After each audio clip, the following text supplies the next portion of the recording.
and welcome to a special report. We are in season 2, it's episode 6, and I'm very excited about this episode. Get an opportunity to have a conversation with someone I believe is truly indeed special. And all of the research that I've done, because you know me, I like to go in and dig everything that I found out.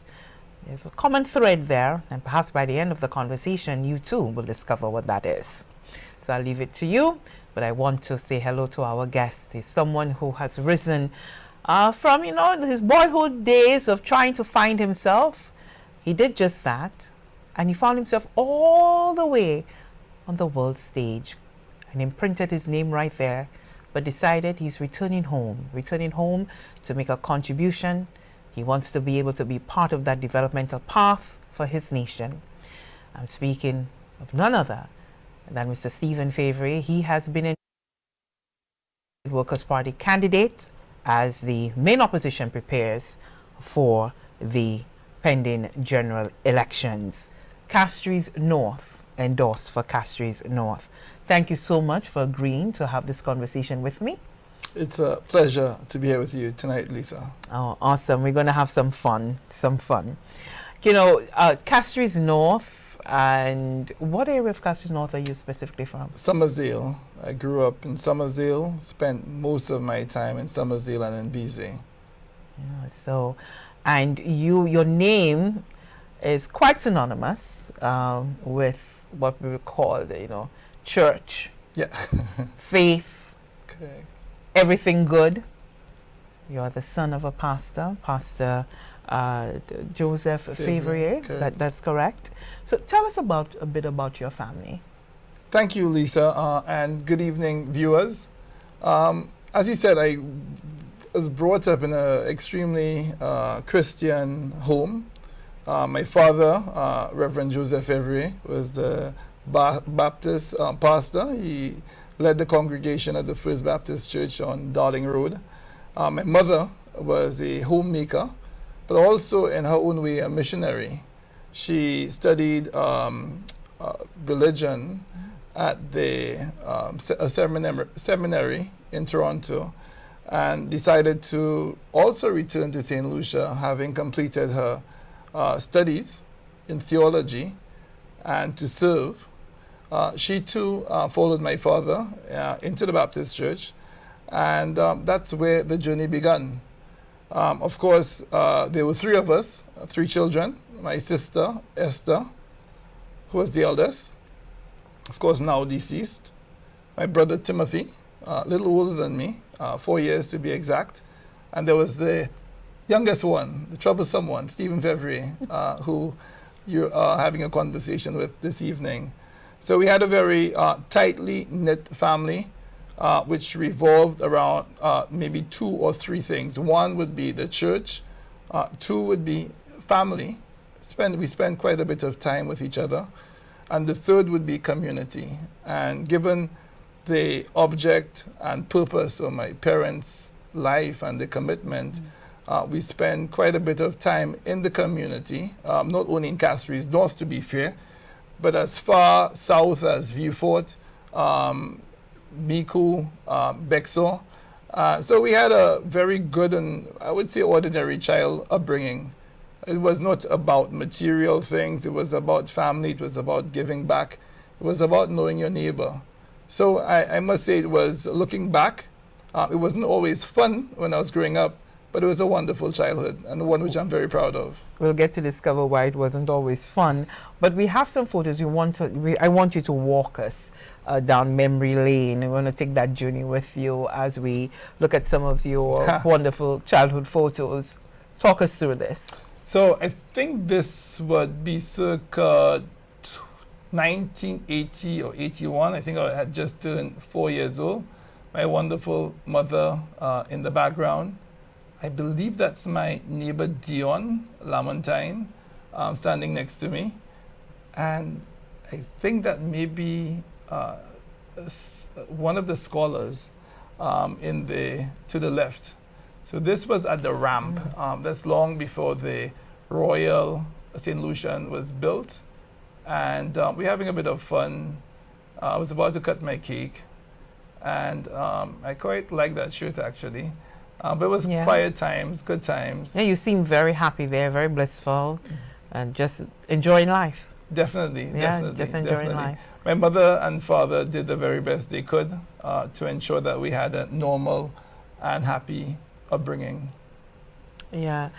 And let's see what we have on the next slide. There you are. Ooh.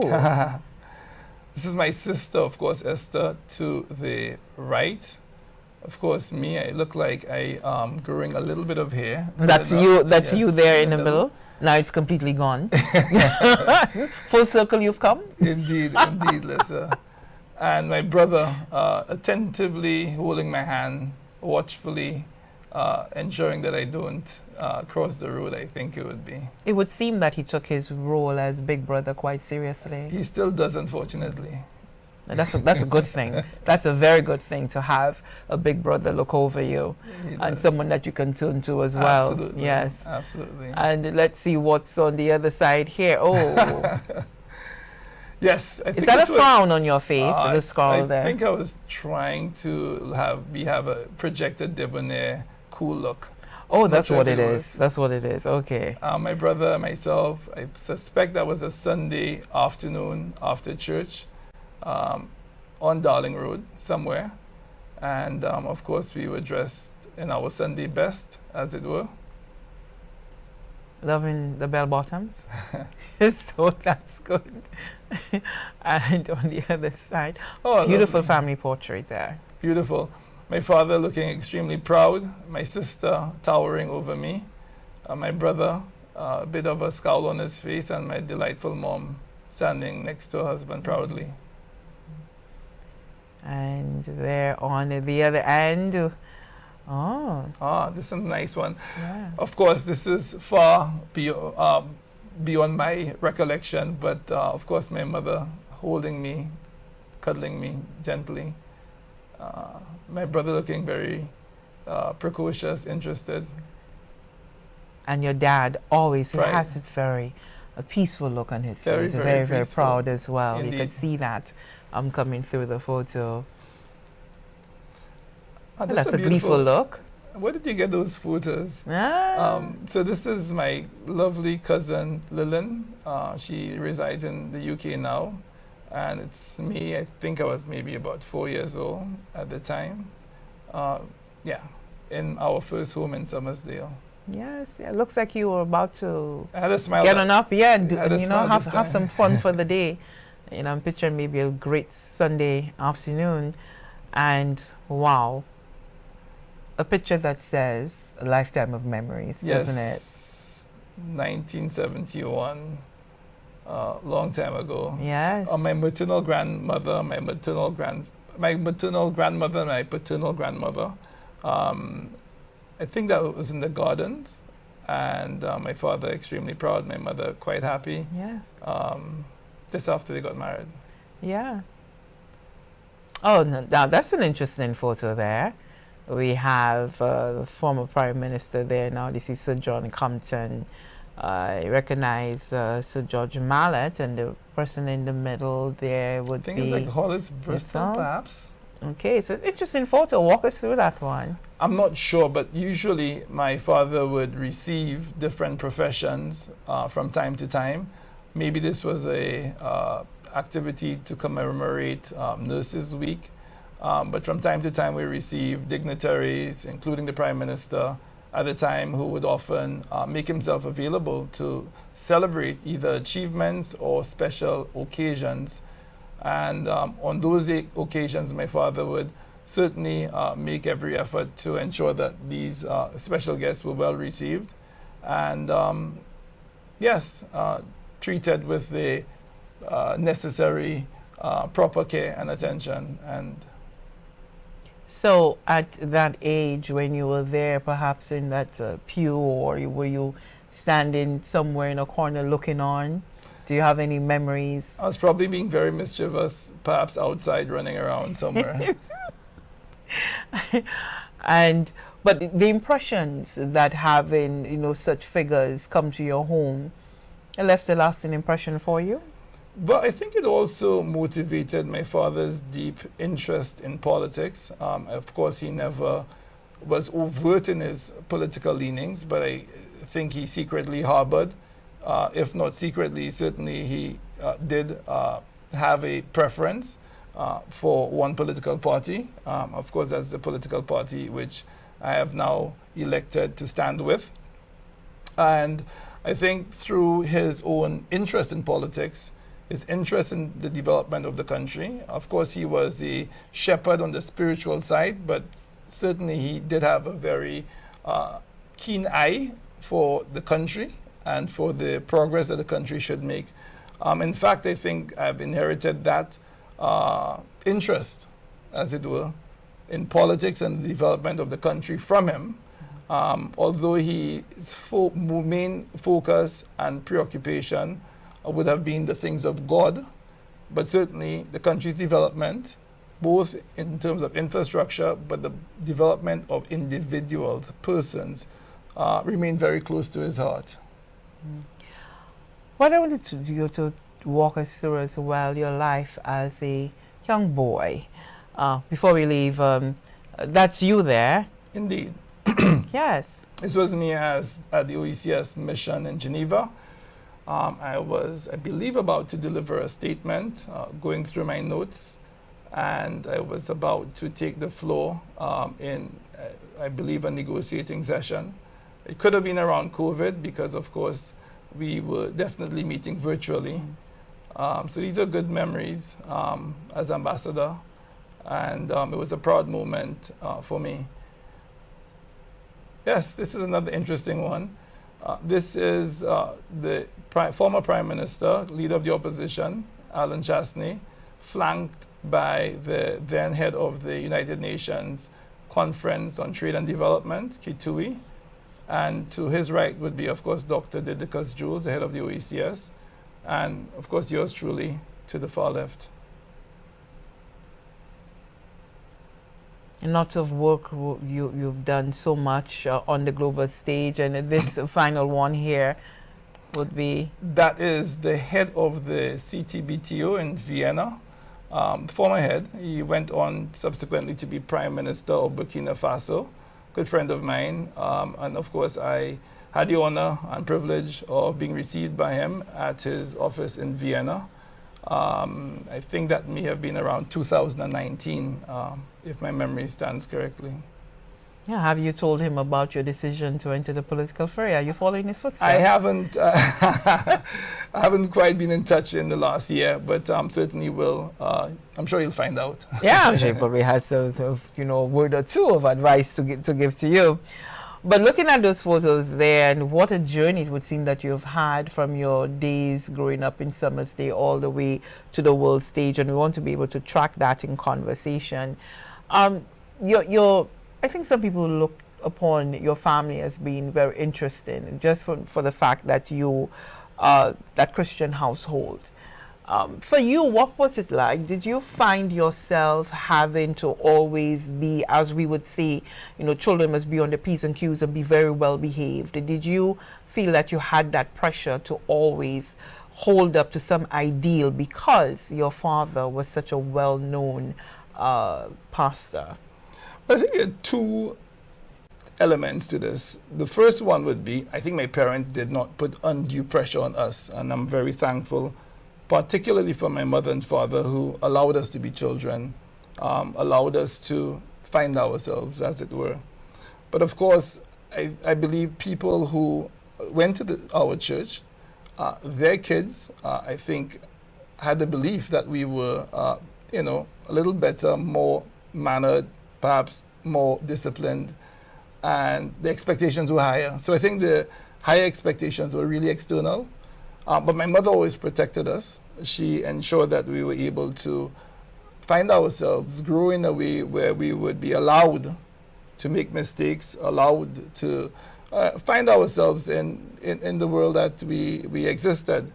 So my mom and father did not put any additional pressure on us to live up to an expectation for our personal conduct.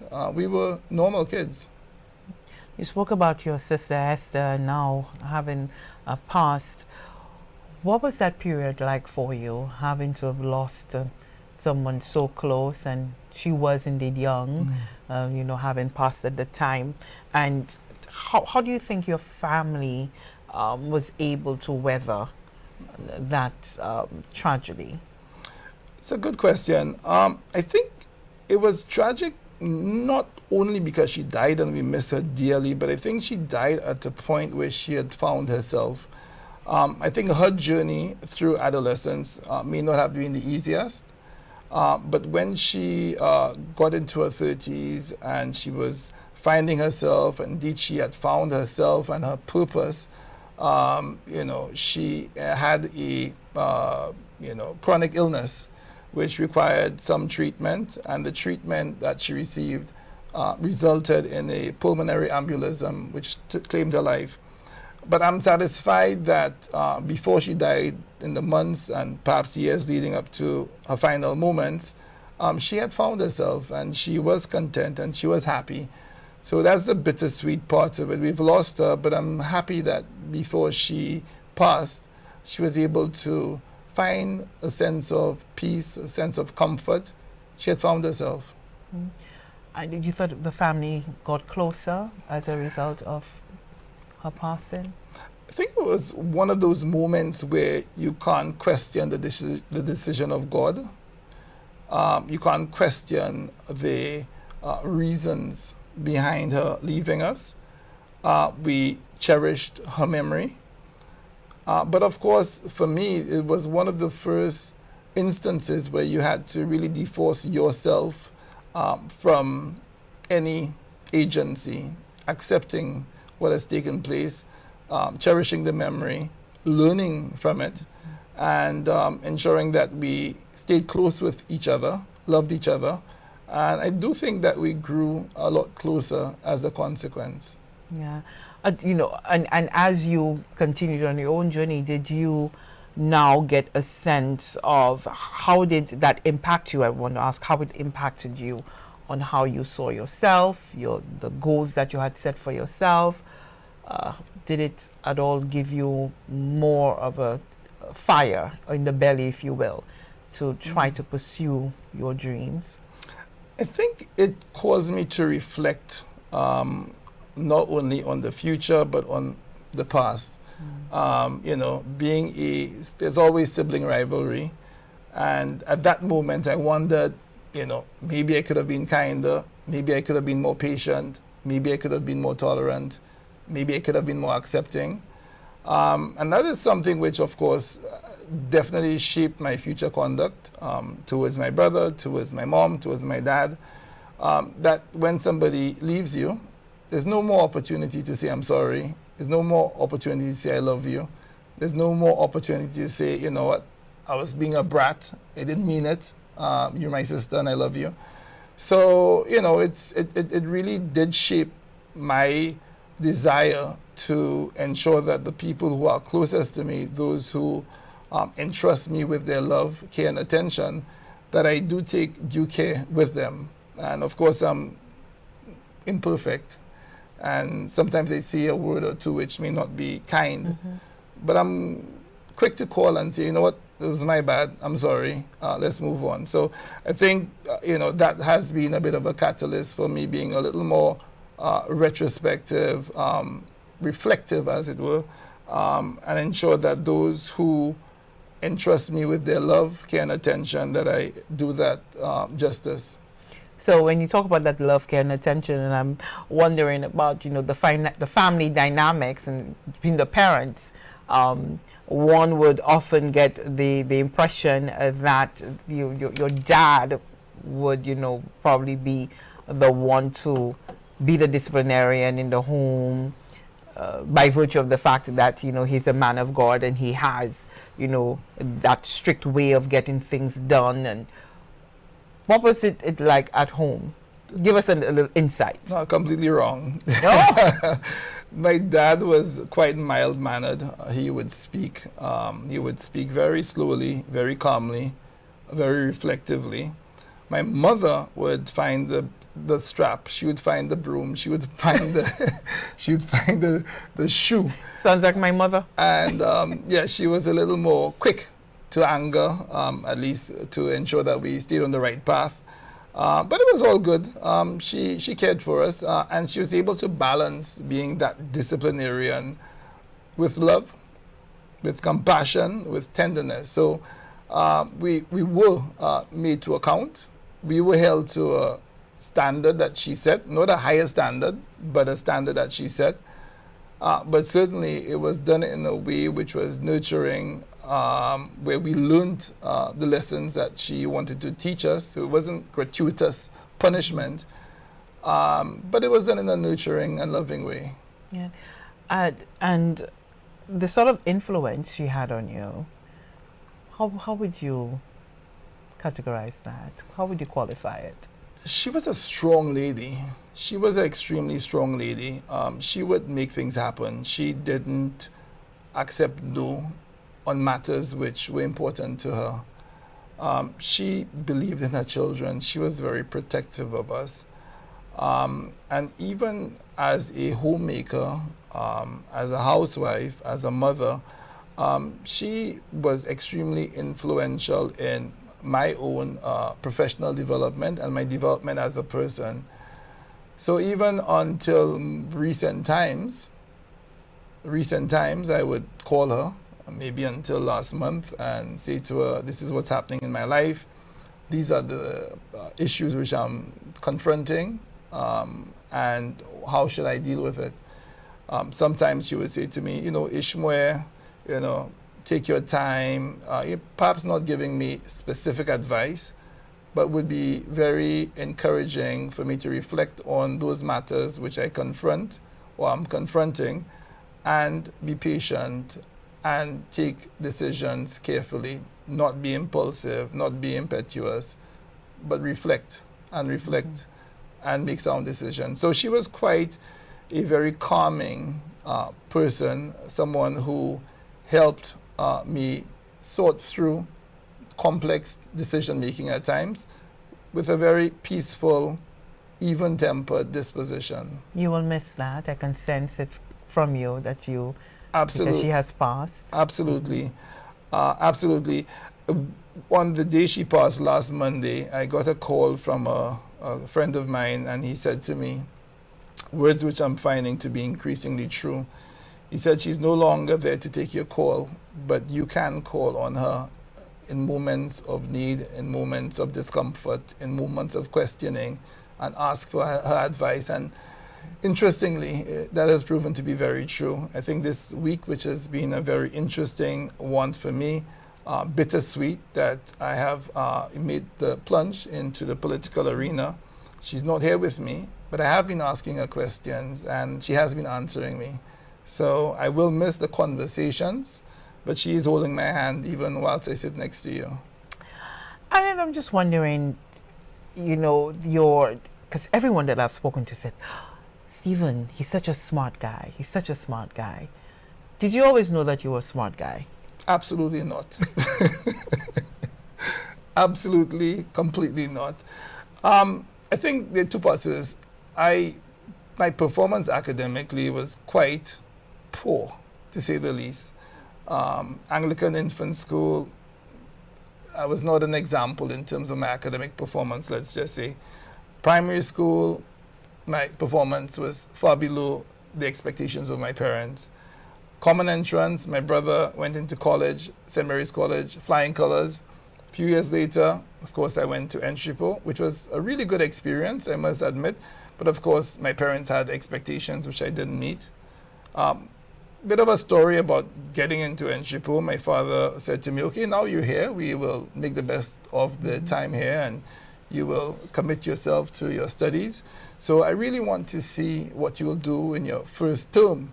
So of course, after the first term, I presented my report to my father, and he looked at the column, placement in class. He went across and was dead last.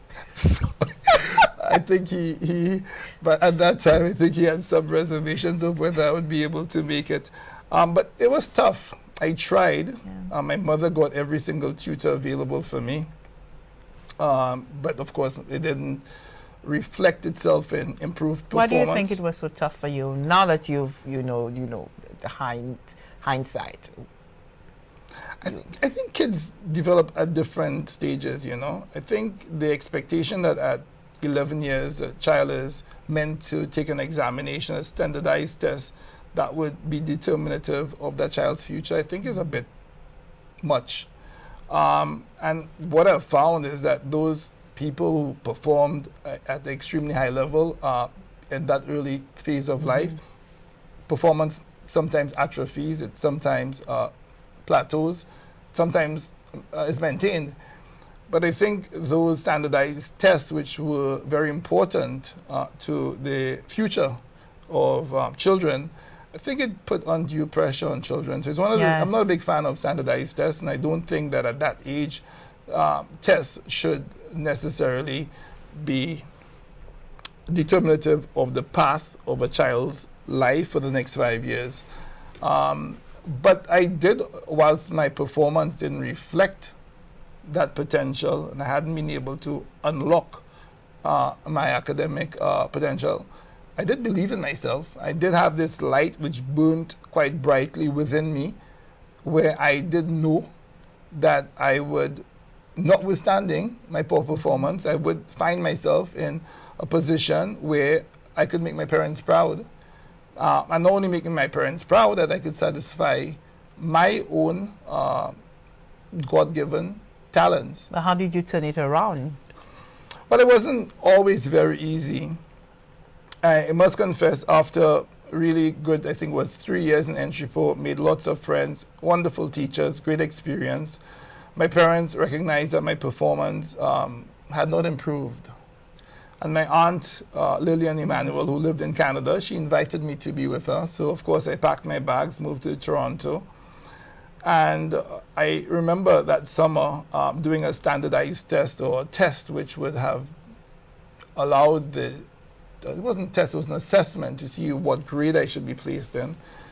Having done that test, I was placed in a grade which was 2 classes below where I should have been based on my age. So, of course, there were some challenges, fundamental challenges in what I had been previously exposed to. But I'm not sure what happened, but there was a desire on my part to really deliver on that potential which I knew I had. But also, and equally, I think the approach to pedagogy, at least in that school, allowed me to unlock that talent. It was not always about the final answer to the question. It was about the logical process employed to get there.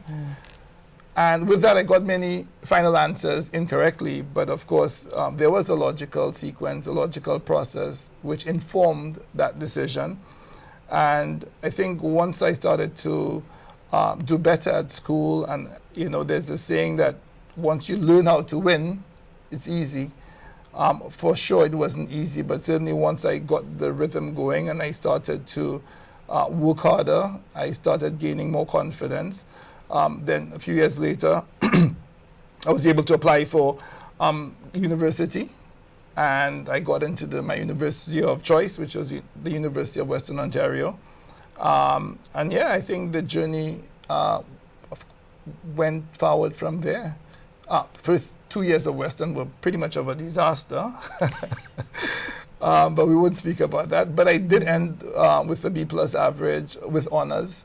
And again, I remember my day of graduation being with my mom, my aunt, and my brother. And this enormous beaming smile that my mother exuded. Thinking back to those days where she had to send me for evaluations to see whether or not I had any cognitive challenges to graduating in a pretty handy way from a good institution. She was proud.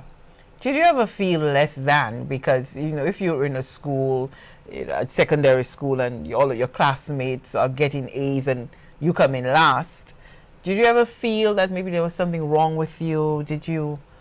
How did you survive that?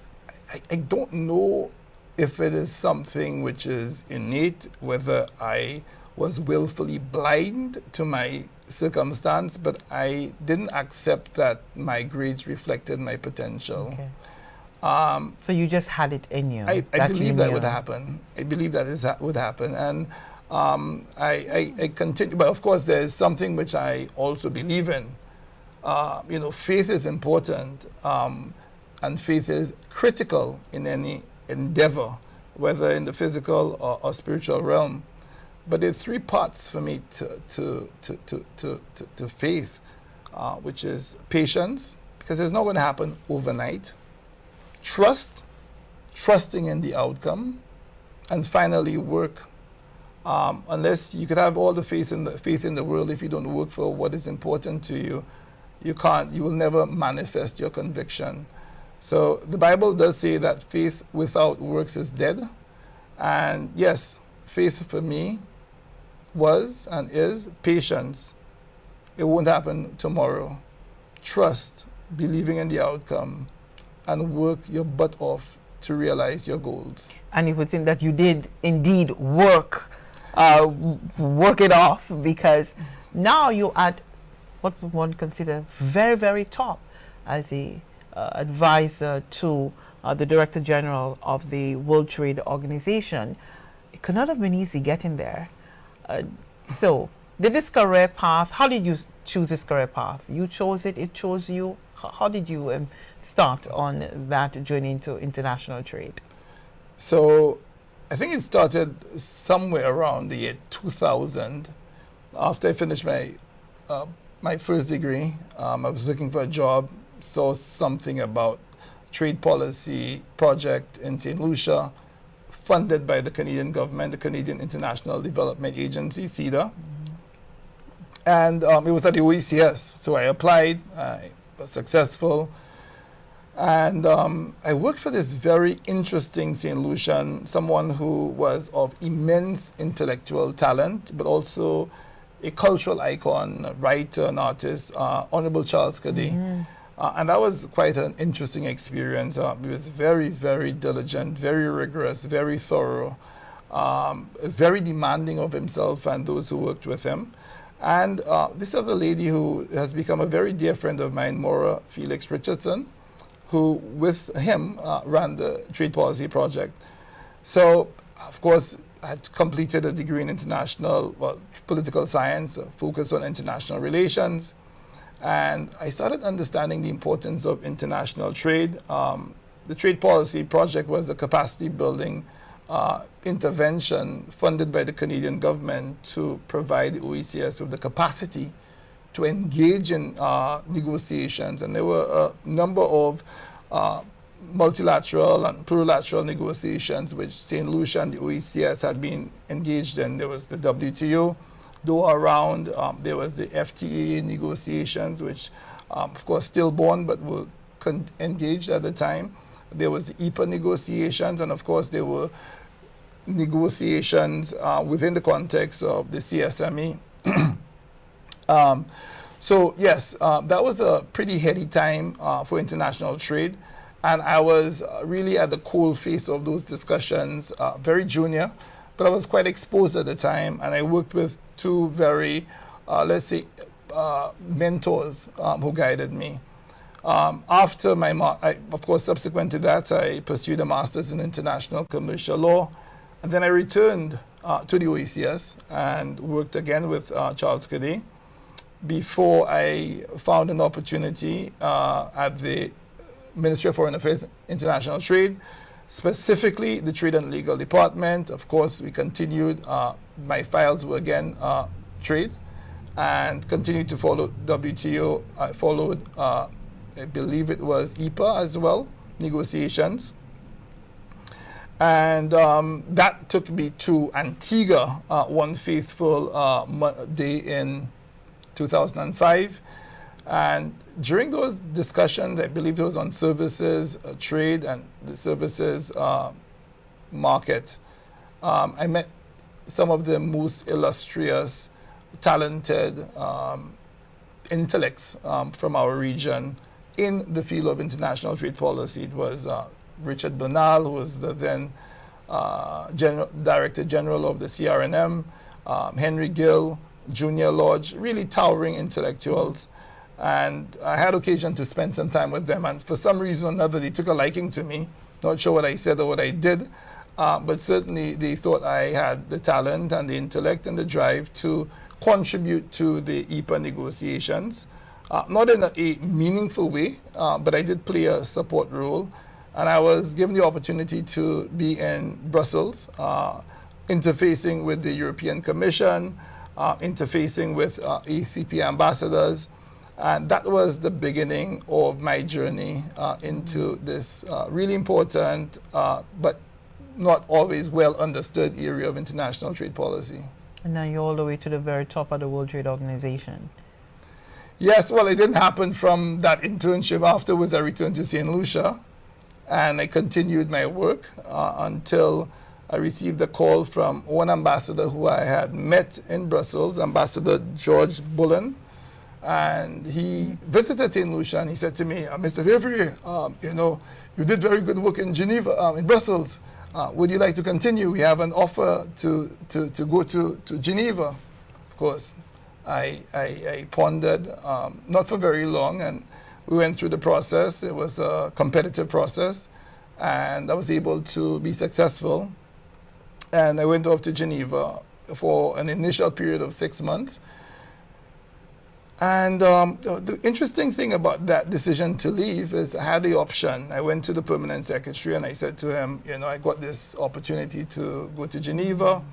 And he said, well, you were in Brussels last year, you were in China for a few months, now you want to go where? To Geneva? He said, you are welcome to go, but you're going to have to resign.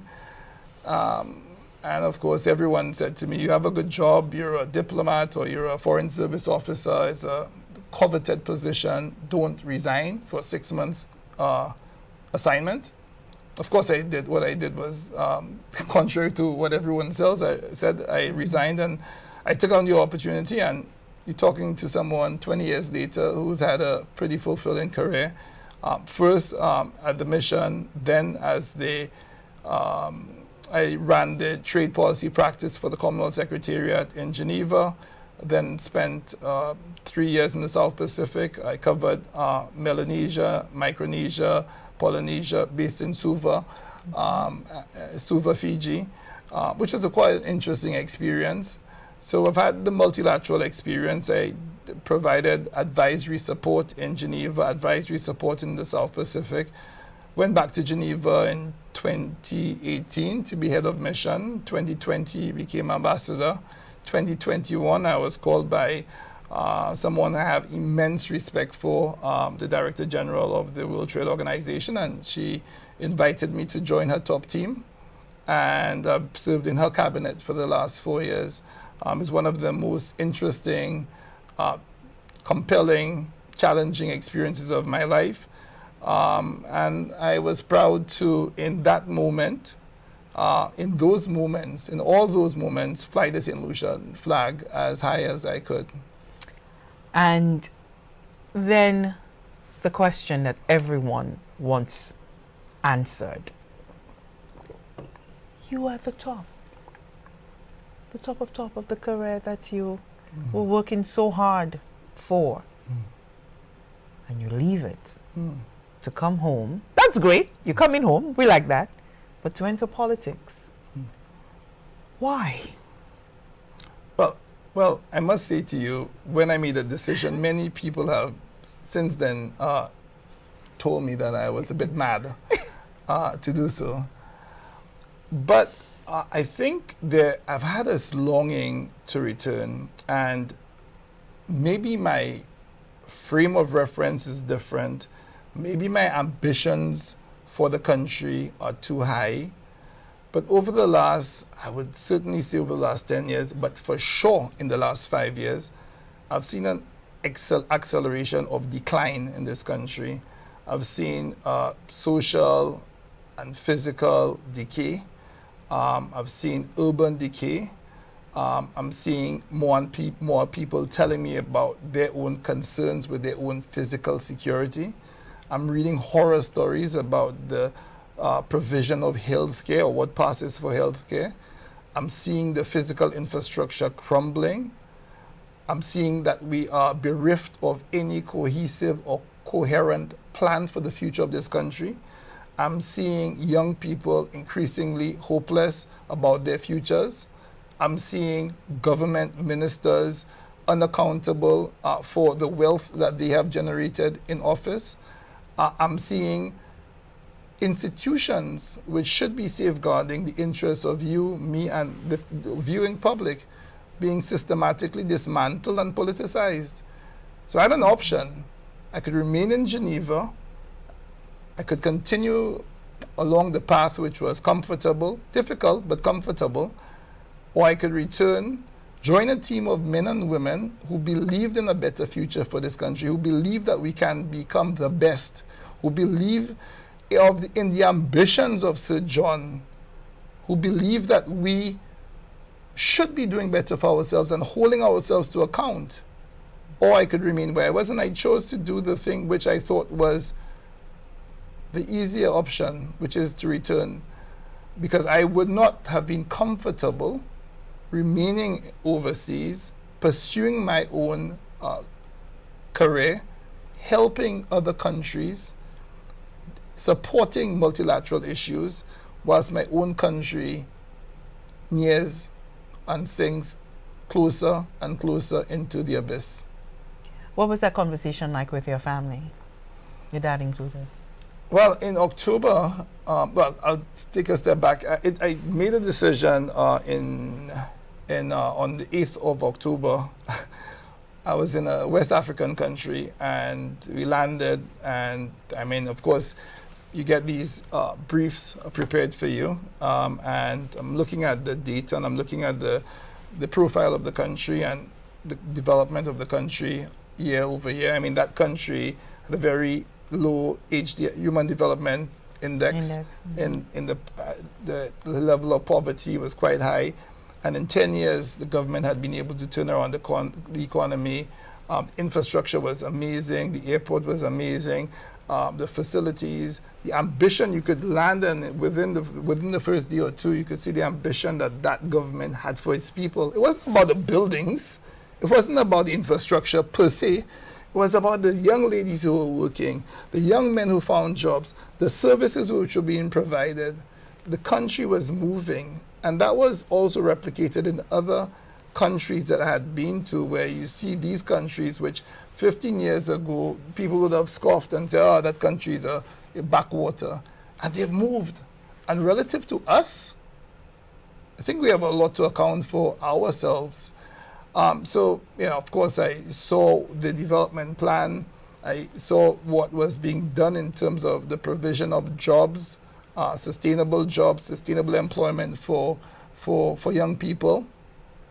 Looked at the strategic view that the government had, which was promoted and embraced cross sectors. And I wondered what was happening with my own country, because I can't tell you what our vision is for the next 10 years. In fact, I can't even tell you what our vision is for the next 5. And if a country and a people don't have a vision for themselves, they go nowhere. And to compound that, we have a situation where institutions are being dismantled, the lack of accountability by public officers, and young people in particular are wondering, what is in it for me? Why should I do the right things? Why should I conduct myself in the right way when those people who should have moral authority, those people with legitimacy, are not failing to account for themselves? So it was, for me, a not so difficult decision. For my family, of course, it has been. It comes with enormous, I won't say sacrifice, because everyone is making a sacrifice. But the biggest sacrifice would for me to remain where I was, and for my country, the country which I love, the country which I believe in, the people that I believe in, the people that I know can do better, are not given the opportunities that could allow them to fully live out their own talents and dreams. You believe you're ready for the rough and tumble of the political arena? You never know if you are ready until you get into the arena, but I will fight. I will fight every day. I will work as hard as I can. I got up early. I'm a hard worker. I've been up early every morning. I go to bed late every night. I'm knocking on doors. I'm meeting people. I'm stopping buses. Anybody who wants to talk to me, I'm available. And as I said, if I have to knock on every door in Castries North, I will. Because what is at stake in this country at this moment is far important for me to not give the best of myself. And I will be doing so. Now, over the last few months, you've been on the ground, and I don't know how you've been able to straddle, doing your work duties. Not that you've officially resigned, but back, then over the months that you've been coming home and doing some of the groundwork, walking through the constituency, because the constituency is more than just your neighborhood, your childhood neighborhood. What were your impressions as you traveled and as you continue to travel across Castries North? It was a mix of sadness and regret. When I look at where, for example, the VBCC club is today, and I look at its condition, I wonder what happened. 30 years ago, it was more vibrant. I look at the playing field, for example, Leclerc, and I'm wondering what happened. There was public housing, which was knocked down a few years ago. What happened there? People have been displaced, no new opportunities, no new homes for them. I see people living in conditions in 2025, which I am frankly appalled at. Where is the plan for housing? Where's the plan for young people, those young people looking at the show right now who want a place that they could be proud of? Where is the plan for these people? Where is the plan for the teachers, the nurses, the doctors? Where are they going to live? There's no affordable housing. There's poor service delivery. And I went to the health center, which is a place that I frequented when I was a baby. And it is more or less the same. I mean, is that acceptable? Is this what passes for governance? Is this what our resources are being used for? But of course, we could find the resources for festivals, could find the resources for other things which are very important. But to ensure that the medical care of our citizens, the older people in Castries North, is not being adequately addressed. But one thing that any sitting government will tell you is that the resources, limited resources in this country, and the government has to be all to all. So how does the government now balance having to do the festivals, because they do serve a necessary purpose, for the tourism, creating a buzz, people do need an outlet for them to be able to enjoy themselves, release the pressure, if you will. So what would your thinking be about being able to meet all of those demands?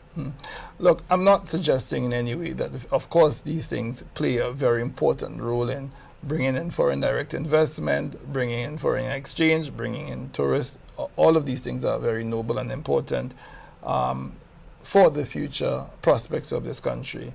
So I will not gainsay those initiatives.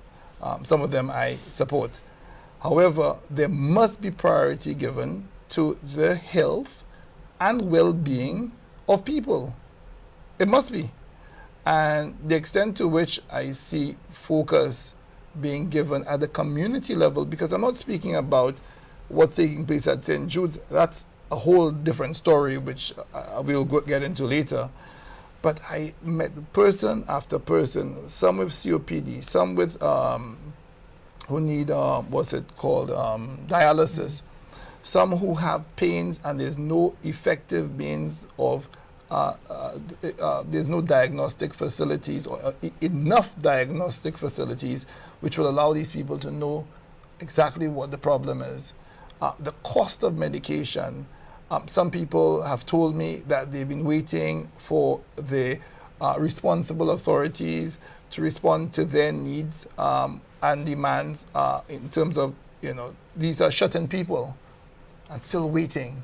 Now, I will not blame the nurses and doctors and the medical professionals who are doing an outstanding job in very trying and difficult circumstances. But the provision of health care, for example, can't be jabbersack. There must be a cohesive, comprehensive plan for me at the community level and at the national level. Now, I would have to say I'm not a medical professional and medical expert, but these are the things that I'm hearing from my constituents day after day after day.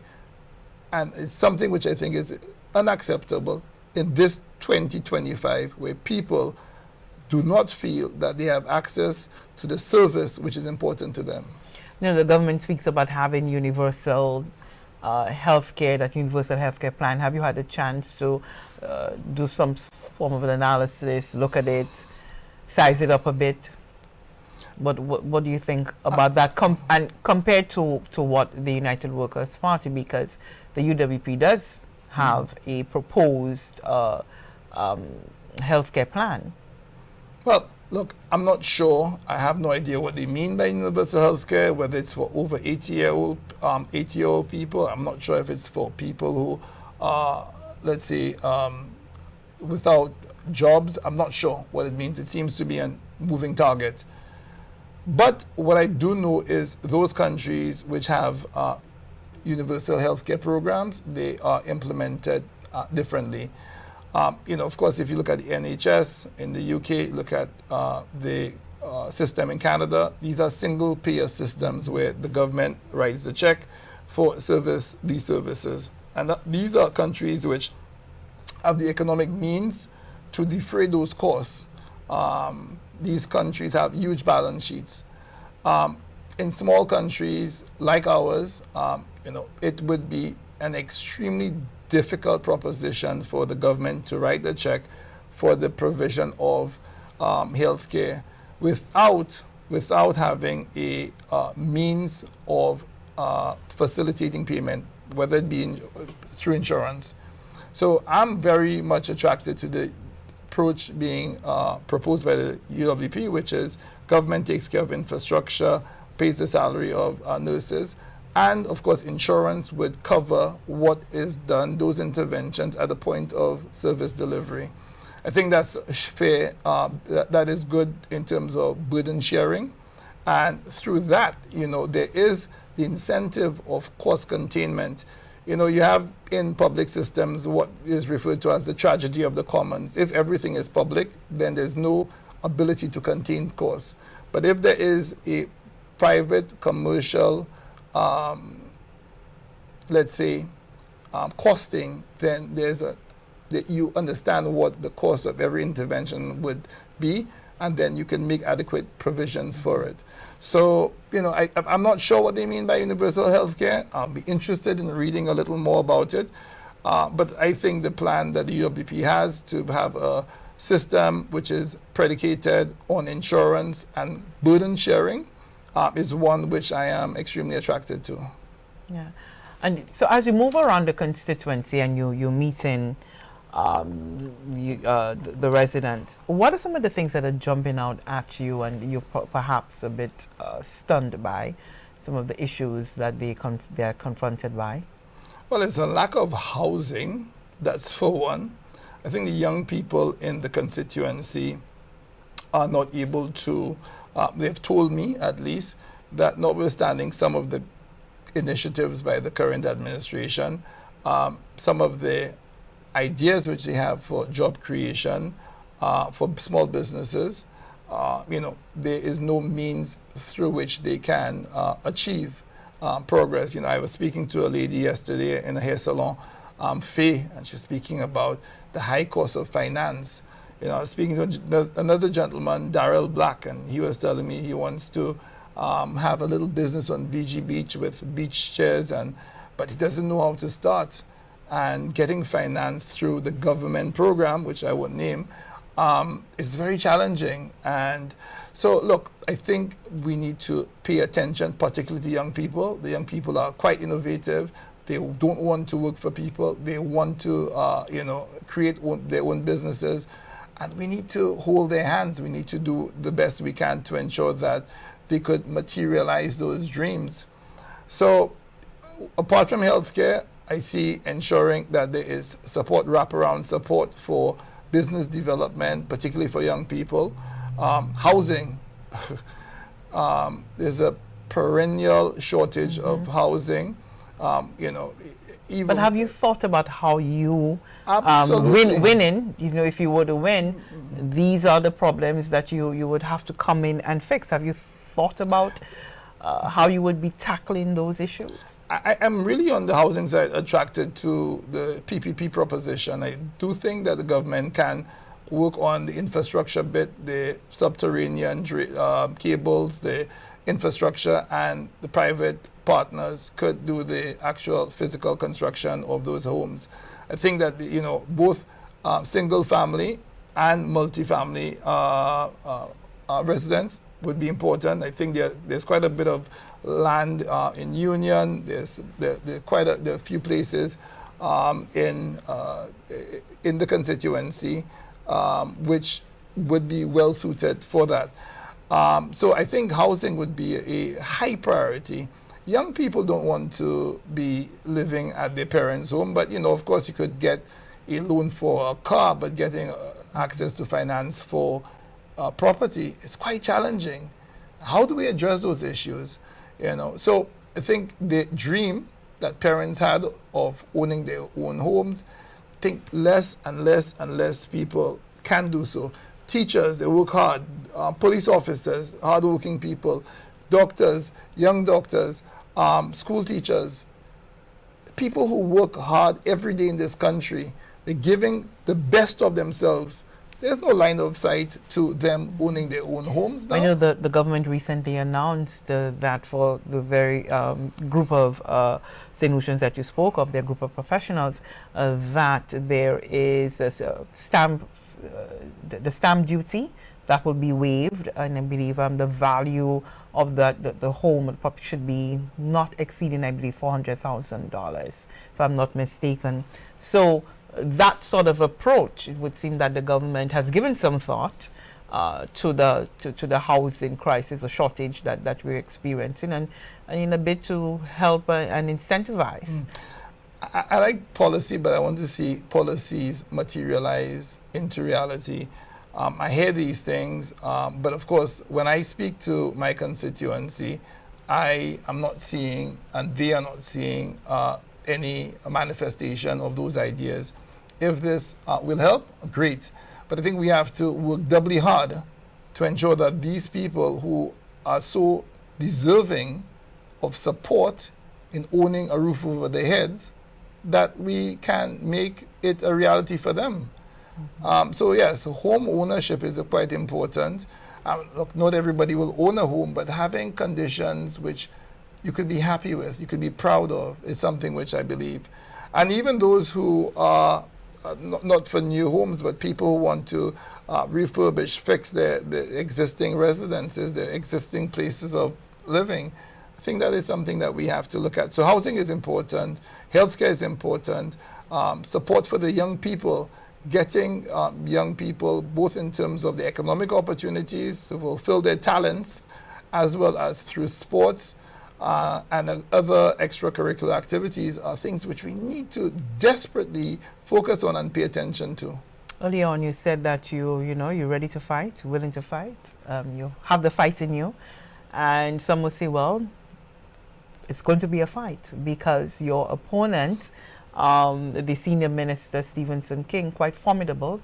Many believe, and he's been in the political game for quite some time, and they've even coined the phrase, he's known as the heavy roller. So when you size up your opponent, what comes to your mind? What are your perceptions of Senior Minister Stephenson King? Frankly, I don't really pay too much attention to other people. I have a responsibility. I want to approach the people of Castries North and ask them to entrust me with their vote. I know what my record is. I know what my intentions are. I can't speak for Mr. King. He has been around for somewhat close to 30 years. I looked through the constituency, and frankly, I'm very surprised at some of the gaps that I see.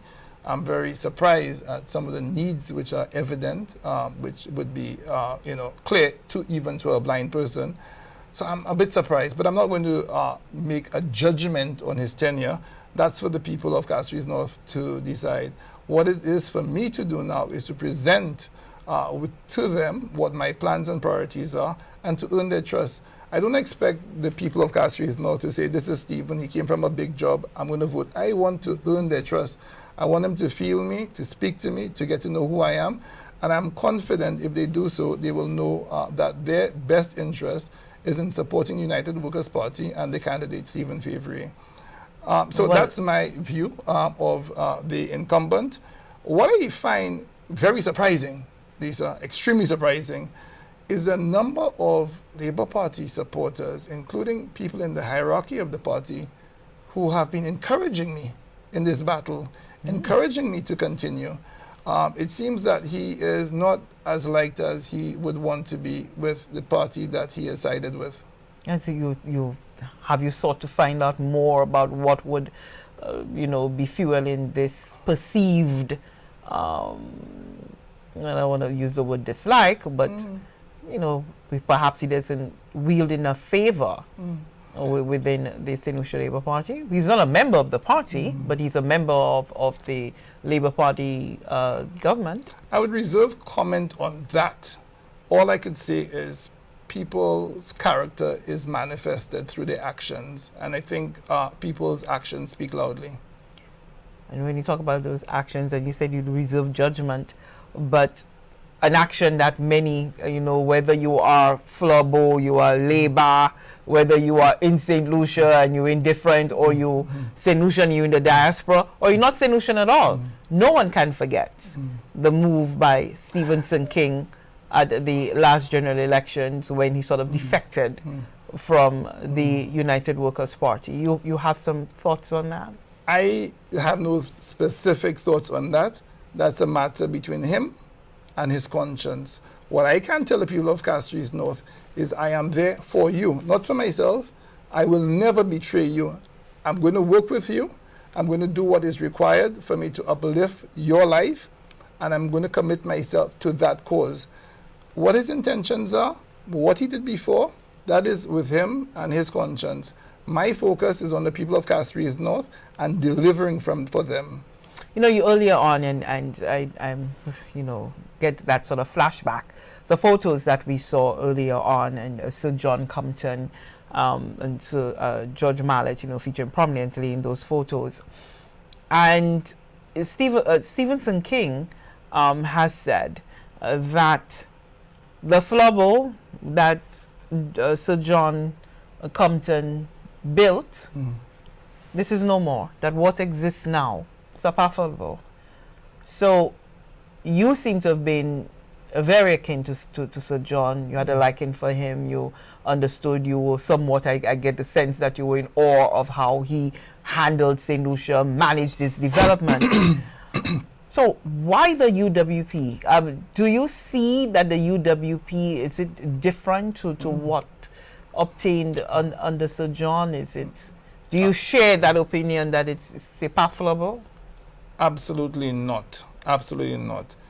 I think it's fair to say that the UWP built this country. If you look at Rodney Bay, it was an initiative led by Sir John. The redevelopment of Castries, Sir John. Point Seraphine, Sir John. Prince Albert Basin, Sir John. Urinora Airport, the East Coast Road, the Millennium Highway, the John Compton Dam, all of these things were UWP. I struggle to see what significant economic infrastructure has been laid down by the current government. But I get the sense that what is being hinted at is that the principles, the values of the United Workers' Party, that has changed compared to what Sir John had infused in his time. I think the principle and values of the party remain intact. I think we have a visionary leader who believes that the country who has a pro-growth policy, who believes that through growth and expanding the economic potential, then you can, of course, then provide all of the benefits and services and the jobs required for people. So there's no conflict between infrastructural development and provision of good, high-paying jobs for people. In fact, they are aligned. And the policies of Sir John Compton, and of course you would, predates my time, but certainly you would have heard that when they were dredging the swamp in Rodney Bay to create the marina and to create the causeway, the party which is now in power said it was a white elephant. I mean, most of our foreign exchange earnings come from that area. The marina is a hub of activity. Rodney Bay is a central point and a, let's say, a vector for investment. Again, it was scoffed at. It was big infrastructure. It was about, this was not a priority. But look, infrastructural development is also extremely important in expanding economic opportunities, and this is what the UWP has been known for. And the economic progress that we have made in this country, in large measure, is a result of those developments. Now, let me be very clear with you, Lisa. There are needs which have to be met now. And looking forward and having a big picture, having a big vision, and having ambition for your country should be the hallmark of any good government. But we need to also be careful to take care of the people in their circumstance, in the moment and now. So the vision which I am putting forward for you, having a big plan for the country, believing in an ambitious future for this country, does not mean that the little person or the big person or the person who is struggling or the person who needs support they should indeed be given. And the two should go hand in hand. But the philosophy of the UWP has been to ensure that the economy is strong enough, robust enough to support the creation of jobs, business growth, business development, and allowing people to take care of themselves. I just want to make one more point. Today I was speaking to a young lady on a bus, and she said to me that she is inclined to support me, but she's not sure. And you rode the bus? I was outside. I would have gone on the bus, but I was outside of the bus. And she said to me, she's inclined to support me, but she's not sure. So I said to her, explain to me what her thinking is. She said she got a contract. And I said, is that your value? You get a contract once every 5 years? For me, I want every young person looking at this show, whether you have a child or it's only you, that in 5 to 10 years, and before certainly, that people are economically independent. If you need to go for a CAT scan or you want to go for an MRI, you need medication, you don't need to go to a politician.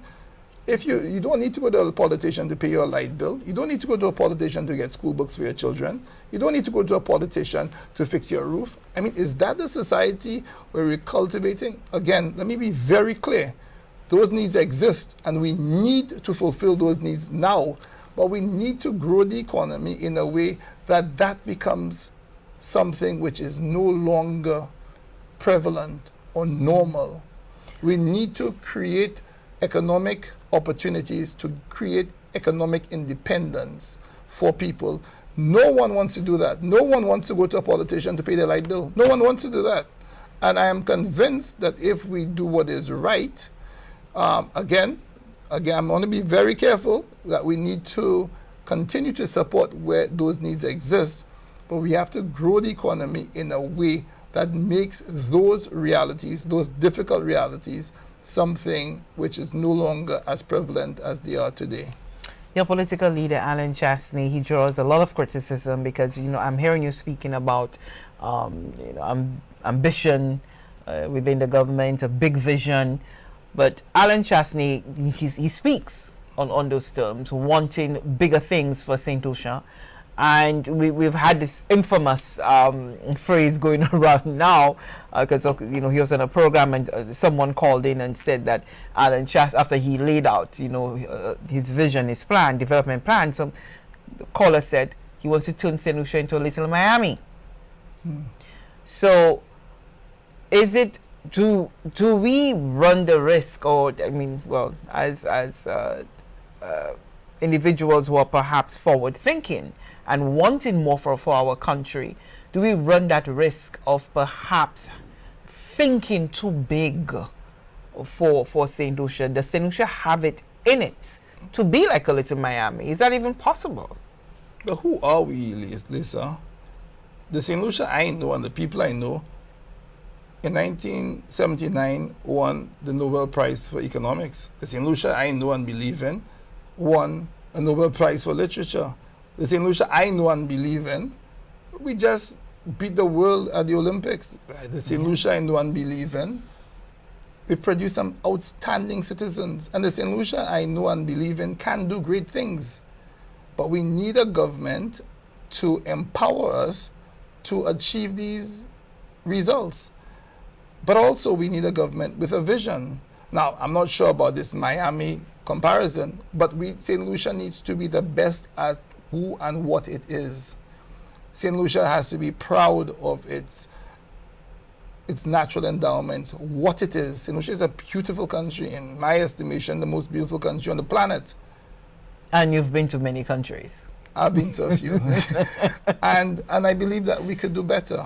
And I believe we have to be more ambitious, not for ourselves, but for the young people, for the children. We have to, our inheritance to them must be a better society, must be a functioning society, better health care. They must be able to get the education that they need and deserve. The business people, young people, must have the economic opportunities that they want. I think we have to dream a little bigger. We need to be a little more, convinced that we can. But of course, we need government and policy to support that vision, government and policies to support that potential. And that is why I'm with the UWP. That is why I support the vision of the UWP. And I believe that the team of men and women who have been assembled under the leadership of Alan Chasney will deliver on that promise. You certainly talk a very good game. I still want to be able to ask you, in terms of that development plan, what is that first step for St. Lucia? Just your own thoughts, because you are working, as you say, with a team. But what are the first steps you believe that we need to take for that national development to have that offshoot? Well, I think in the period between 2016 and 2021, there were quite a number of ideas which were floated. I do think, again, we could walk through and discuss and reflect on what is the best approach. But I think there is huge potential in the south of the country which needs to be unlocked. I think that we have to be very deliberative in terms of expanding the infrastructure to open new corridors, particularly on the East Coast, for development. There is quite a bit of latent potential in the economy. And the other things which I believe could be more near term. So one of the fastest growing areas in the economy is services, and that's globally. Digitally delivered services is one of those areas. Last year grew at 9%. That is the provision of, so someone in Castries North could be on their computer developing content which could be sold anywhere in the world, 7 billion person market, through digital transmissions. What are we doing in that sector? How are we empowering young people to access those economic opportunities through the internet? So there are things which are more big picture visionary, like the examples I gave, but there are things which are available to us now, to the young people in particular, which could let them exploit their God-given potential and access new markets. So I think there's quite a bit. I don't want to go into specifics, but these are just two examples that I think would be very important to start unlocking the potential of this country. Well, there'll be lots of time for us to be able to get into specifics. I do hope that you will come back on the forum when, you know, the campaign trail is going to heat up. And I'm looking forward to getting some more clear and precise answers from you on some of those issues.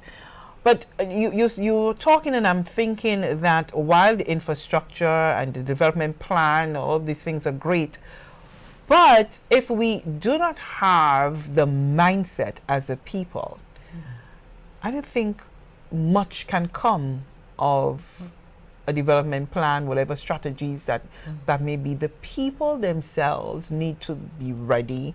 They need to, they need to be able to, you have to take them along with you. Don't you think? It's much like, as a young boy when you just did not get it. And then you had that unlocking moment. Something happened and your potential is completely unlocked. So what do you think about the mindset of our people? Is that something that factors in the way that you see it? Well, I think I would have to disagree. I think our people want to achieve more. I think our people want more security. They want better conditions. They want to be able to go to the grocery store and get the foods which they would like to feed themselves and their children. And I think our people are industrious and hardworking people. So I think they're doing their part. I think it's for government to ensure that the facility and the infrastructure, both policy and otherwise, is in place to allow for that potential to be realized. But St. Lucians are hardworking. I mean, they are very capable. The organization I work with, there were 2 St. Lucians in very, very good jobs. You had Mr. Claude Chase and Janive Remy, 2 very, very accomplished lawyers working in the World Trade Organization, the appellate body. St. Lucians shine. They go to New York, they go to London, they shine, they do well. We're talented people. But we have had a successive failure in leadership. So why do we go overseas and perform admirably? Why do we go overseas and perform at a high level, at a level which is equal to and above others from countries with more resources? We have the potential, Lissa. We just need to be allowed the opportunity to do it. And we can do this here, absolutely, right here, within our shores. Absolutely. You are a prime example of having to leave the shores. But now that you're back, I'm sure that you'll be taking some of what you've learned on the global stage and bringing it back home. Yes? Well, that is certainly my intention. That is certainly my intention. So then that brings me to ask you what I've also been hearing out, on the ground, that how much of a connection do you still have to Castries North, having been gone for so long? The constituency has changed. The face of the constituency has changed. People have, moved on. They've passed away. You've had young people being residents who were born when you left, and new people moving into the neighborhood. So how much of a connection do you still have in Castries North? Extremely strong. Notwithstanding the fact that I moved to pursue my education and pursue economic opportunities outside, every time I came to St. Lucia, I spent time in the constituency. The friends I had 30 years ago, I still have today. The people I was with today in BZ are people I've known for the last 35 years. The same guys that I swam on the beach behind Beachcomber with when I was 10 years old, when I married my parents' home to go on the beach and try to swim to Rat Island. These are the same guys I spend time with today and yesterday. These are my friends. I never lost touch with the constituency. The people who I know, the friendships I've built, they remain. So whilst I, of course, was not physically here and I had to leave these beautiful shores to pursue my education as well as to grow professionally, I never lost touch with my home, and Castries North is my home. When you look at how your life has come sort of full circle, you ever get a moment, pinch yourself and say, how did I get here? Well, yes and no. It didn't come easy. I never had a godfather who I never took a magical carpet ride. It was a lot of grafting, late nights. I remember going to Geneva, I think it was 2005 or 6, and working from 8 in the morning until 11, 12 at night. I put in the hours. I knew coming back home on holidays, I would have my cap and I would my cap on my head and I would be in my shorts. And I'm not sure people knew how hard I was working because, of course, I was on holiday. But I worked brutal hours and I expended everything I had in so far as putting in the time, putting in the efforts, and doing honest, diligent work. And somehow I've been able to grow from that. I laid the foundation and built on those foundations. But what I want this story to illustrate to the young men, young girls out there is, whilst my beginning, I started struggling at Entrepot, getting bad grades, not living up to my parents' expectations. If you work and you commit yourself to your belief, to your own talents, you can make something which is far greater than perhaps you believe in. So I believe that my story is one which is no different to any young person in Castries North that wants to achieve something. The potential is there. Now, of course, I had an opportunity, and that helped me to propel me to where I am. And that is what I think government should be about. That is where government is important, to ensure that those people without the opportunity I had, that it could be provided. I am no different to those kids I went to school with, those kids who did far better than me. But again, the system didn't allow them to achieve their potential. So that's why I'm here. I believe that we can do better. I want the country to do better. And certainly I'll be working day and night to ensure that we can give people the opportunities that they need and they deserve. Well, I thank you so much for sharing your story, your life story with us. I know I felt inspired by what you shared, because I didn't know that this gentleman who stood head and shoulder with the best of the world had a very rocky start at his home in Summersdale, but he has made it through. That perseverance and faith, you said, it's faith and patience. Is that correct? Faith, patience. And for me, faith is patience, trust in the journey, and work.